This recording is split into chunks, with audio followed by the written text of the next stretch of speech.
Val and the cabbie were plunged into darkness. Hoods of heavy cloth wrestled on over their heads, making it difficult to breathe. Their arms were pinned together behind their backs, and men push-pulled them forward faster than their feet could manage. When they stumbled, more hands seized them roughly, dragging them on. They were accused of trying to resist, as an excuse to be manhandled worse, and their reaction to it was called an attempted assault and punished. It was like children on a playground shoving a smaller kid back and forth between them, acting like their victim was the one being violent. Both hostages tried meekly to cooperate, to avoid getting hurt worse and not give their captors any excuses. Val strained her ears, listening for clues to where they were going, in case she could escape later, but knew it was pointless. She did it out of stubbornness, refusing to accept her captivity. The old cabbie also kept quiet, remembering from the old days that protesting his innocence would only make things worse. When they were finally shoved into metal chairs, manacles were clamped around their wrists, and they were left alone in the dark. "So," Sharon said over breakfast, "we're going to have to go shopping?" She sawed off a bite of her salmon avocado toast. "What for?" Daphne asked, folding her rye toast to sop up the yolk of her eggs over easy. "For our yoga influencer disguises, our gray man outfits. I don't have anything else to wear, do you?" "Shoot," the newly AWOL agent said, before biting off a morsel. She chewed some, then spoke around it. "I forgot." Sharon nodded with wide eyes. "Nothing to wear. At all. We can't even go see our families, see if they can loan us something. That'll be the first place they go looking for us. My credit cards will probably set off alarm bells." Daphne made a yes-no tilting of her head. "Maybe, maybe not. You might not have been flagged yet."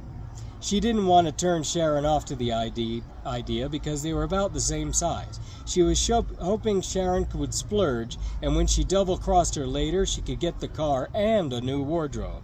Sharon started to laugh, but caught herself and wiped her mouth with her napkin. "What?" Daphne asked. My ex would be laughing about this right now. He used to make fun of all the rom-coms. You know those movies I like? Every rom-com you ever seen, they do a montage where the couple who don't really like each other yet but are forced by circumstances to spend some time together. This is right before they become a couple. One of them has to watch the other one change clothes many times, set to music. And it always goes the same way. She comes out with this one outfit on and he shakes his head and she goes back in. Comes back out, strikes a pose and vogues, and he laughs. She frumps her exaggerated frown, stalks back off stage. Reappears, he looks at her like, "What, are you kidding?" And they do this for 3 whole minutes while Smash Mouth or whoever sings the new single. That montage, I just pictured us doing that. "You and me?" Sharon made a dismissive wave and shrug, looking away. Daphne chewed slowly for a moment, regarding her, then sped up so she could swallow and ask her, "Mind if I ask?" "Ask what?" "What don't you like about him?" "What, aside from the obvious?" "Yeah, because you already didn't like him anymore before you knew that part. You just needed the excuse." Sharon wanted to disagree, but thought for a moment and had to nod. Daphne nodded too, emphatically, to coax it out of her. Mrs. Fox took a deep breath and let it out in a sigh. "He criticizes everything." Daphne winced in compassion. "He watches a movie with me and he tells me what they got wrong. You can never shoot 2 Uzis at a time like they do in the gunfight. They'd buck in the guy's hands and he'd be shooting at the ceiling. But I don't care, I just want to watch a freaking movie. I don't care about the San Molar Grinamum, or how civilization's going to end, or the Great Reset, and what Bond villain's going to take over the world this year." Daphne was about to say something snarky, but put more egg in her mouth to stop herself. Better keep her thoughts to herself and not alienate her meal ticket. Again. "I mean," Sharon went on, "why can't we just see I'm not interested and give it a rest?" "Yeah, let the world blow up," Daphne mumbled before she could stop herself. "Yeah," Sharon said, misunderstanding. "And good riddance. It's not like the world ever did anything for me." "Of course not," Daphne said dryly. "I wonder, though, is his habit of criticizing everything—" She met Sharon's eyes and knew she shouldn't go on, but knew she couldn't really be bothered, but knew she'd be really bothered if she didn't.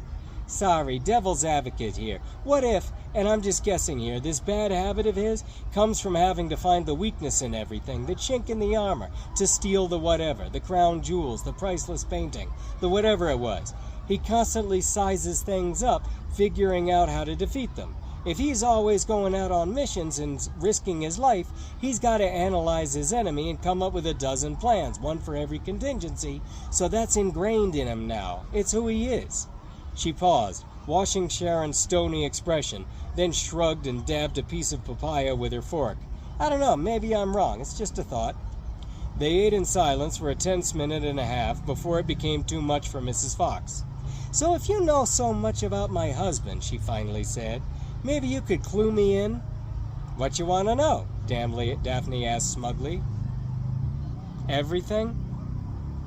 Valentina thought about her options. She couldn't hear the men in the room with her, but she knew they were there. She could feel them somehow, the way she could feel men's eyes on her bottom at the gym. She knew they were waiting to hear her cry or beg, and that would delight them like vicious little children on a playground. She remembered her dream from the day before, feeling like an indigenous woman surrounded by conquistadors. If I'd just let it go, I'd be in my house right now. But she fought the feeling back down. There was no room for regret or self-pity. This was her life now, and she had to be strong and figure a way out of it. Hello? The cabbie asked tremulously, his voice muffled from under his hood. The men who sat in the room with him remained silent, waiting with unnerving patience. I'm just a cab driver. I picked up this girl at the airport, and she said follow that car. If you look in my car, all you'll see is my stuff. My cab stuff, it all checks out. One of the jackals tilted his head like a dog to one side. A second one followed his line of sight to a tattoo on Mr. Aveley's arm, peeking out from under his burgundy polo sleeve. They both frowned, and the second one got up and walked over to their prisoner. Hooking his index finger up in the sleeve, he lifted it up and read USMC in faded blue under a snarling bulldog. The cabbie stiffened. The jackal saw a flash in the corner of his eye and peered down into the V of Mr. Aveley's shirt.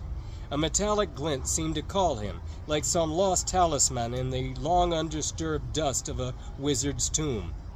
Curiously, he took a hold of the silver chain around the cabbie's neck and pulled it out of the shirt, exposing a gold star and a scrap of white, red, and blue striped ribbon. There was a smaller silver star in the center of the gold one, and what looked like a laurel wreath surrounding it. "Where'd you get this?" he snapped. "Don't you touch that," Mr. Aveley said sternly. "I earned it in the service of this country." The jackal looked up at his colleagues, amused. "Where'd you earn it?" "In Nam, 1964, An Moi Ba, the 2nd Battalion, 4th Marines. You can look it up on the interwebs." One of the men glanced at a techie, jerked his head to the door, and the smaller man left to go check on it. "Let's hear it," one of the older men said. "What?" the cabbie asked. "Why you're wearing it around your neck 50 years later." "My wife used to wear it, God rest her soul." "And what, it reminds you of her more than her ring, or a lock of her hair or something?" "You making fun of me, kid?" Mr. Aveley asked, his voice still muffled under the hood.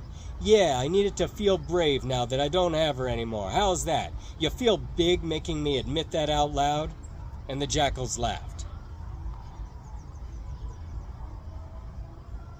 "He checks out," the techie asked, coming back in. "Taxicab is legit. Lance Corporal John Aveley, citation for conspicuous gallantry and intrepidity in action. Uncommon courage, bold initiative, and selfless devotion to duty at great personal risk," they said. "You forgot to say handsome," the cabbie said. "Well, you kinda got a hood on, so under the circumstances that can be forgiven." The jackals laughed and looked at one another and agreed. "Thank you for your service," said a few of them, as those closest to him took off his manacles and helped him stand. "You understand," one of them added, "we need to leave the hood on till you're back up, until you're outside again." "No sweat," Aveley said. "Just one question. Who's going to pay my cab fare?"